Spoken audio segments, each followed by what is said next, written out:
So you're trying to become a real estate investor, but you just have no clue what your house is going to be worth when it's done. Well, then this is the right video for you. Today I'm going to go over how to comp a house. Essentially, how to find out about what it's going to be worth when you finished fixing it up. My name is Matt Coach. I created this YouTube channel to share the tips, tricks, and mistakes on my way to building a multi-million-dollar real estate portfolio. And today, this Finance Friday, I'm going to go over how to find comparable houses and get a rough estimate of what your ARV or after repair value is going to be for a house. So without further ado, let's get going.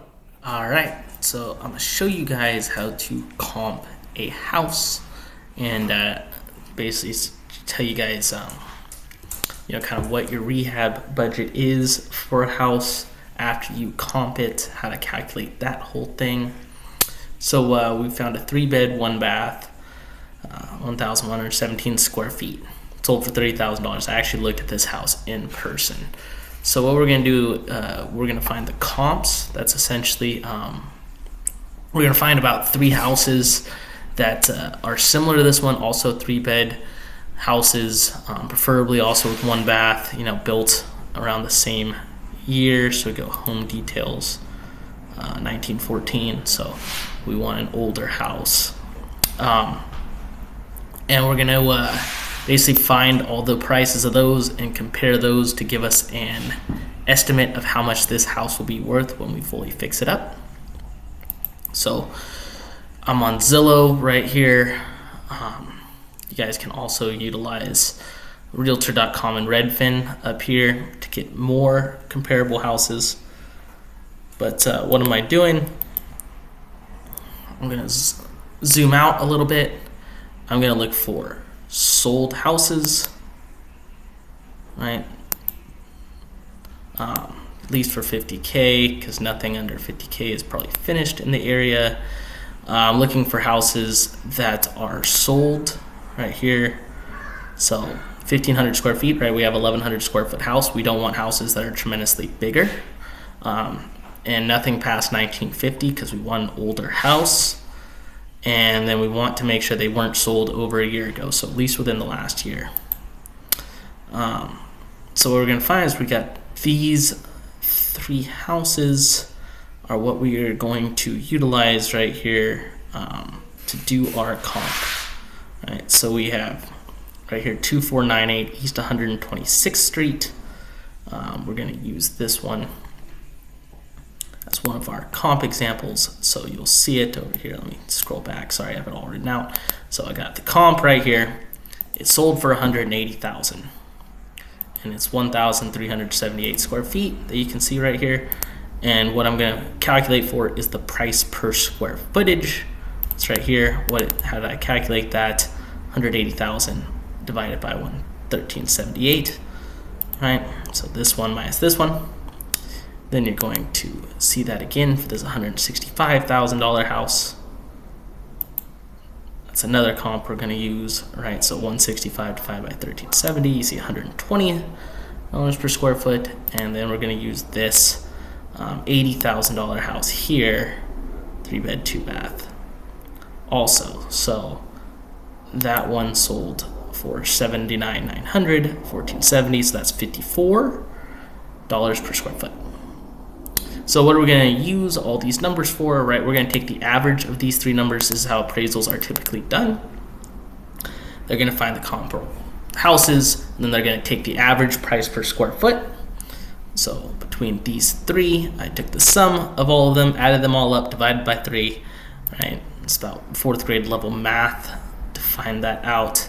And we're at $101.80 right here. So and now we plug that into the comparable price per square foot.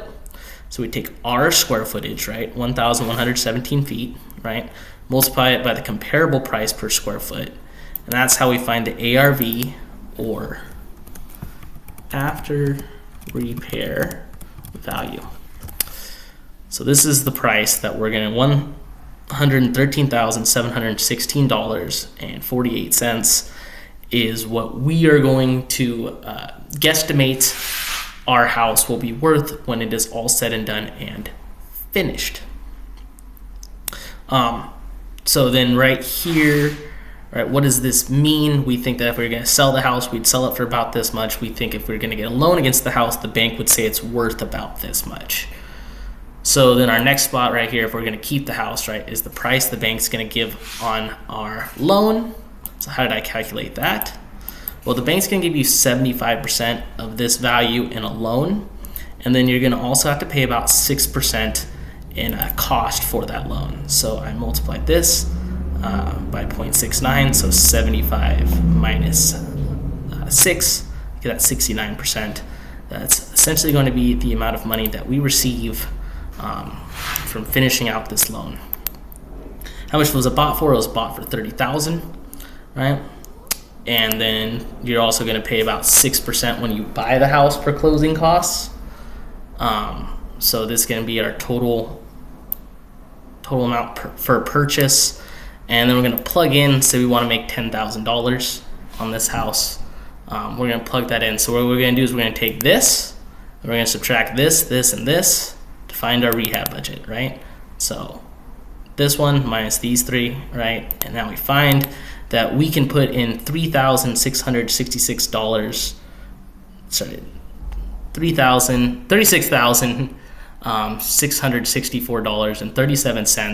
is our rehab budget. So that's how much money we could put into this house in order to profit $10,000 based upon this comparable value. Now we want to make sure we factor in this profit area, because a lot of the times, you're talking to them, this can be, an average, this can be too high of a number, right? So we're not necessarily going to always get this projected one. We want to make sure when we do our comps that we do these together and send these to our appraiser so that they have the comps that we were using. And then our rehab budget also can go over this. So, if our contractor says that, they can do it for this much, very easily, they could go 5 to 10 grand over this. So you want to make sure you have your profit built in to this, as, giving you at least wiggle room, and preferably you get to keep some of that. So there you go. That is how you take a house and you calculate essentially whether it's going to be a good deal or not. So if your contractor says it's going to be $60,000 to fix this house, it's probably not going to be that good of a deal. But if your contractor says, hey, we're going to be able to fix it for $30,000, then you're probably in a good ballpark. You probably should be asking for it and closing on that deal. So there you all go. Thanks for your time.